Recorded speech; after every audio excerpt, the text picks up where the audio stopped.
Hello mga kalapatids, magandang araw sa inyong lahat at welcome dito sa aking daily vlog. So ngayong araw mga kalapatids ay text ko lang sa inyo ang aking alagang English Terrier dito sa aking loft. So itong dalawang nakahiwala na ito ay parehas lalaki o cock. Yan. So parehas silang English Terrier.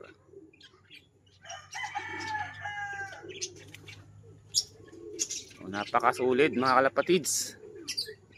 Yan. So kaya nakahiwalay sila mga kalapatids ay ginagamot ko sila. So sa ngayon ay meron silang tinatawag na sipon. Yun. So one eye cold. So kailangan natin silang gamutin.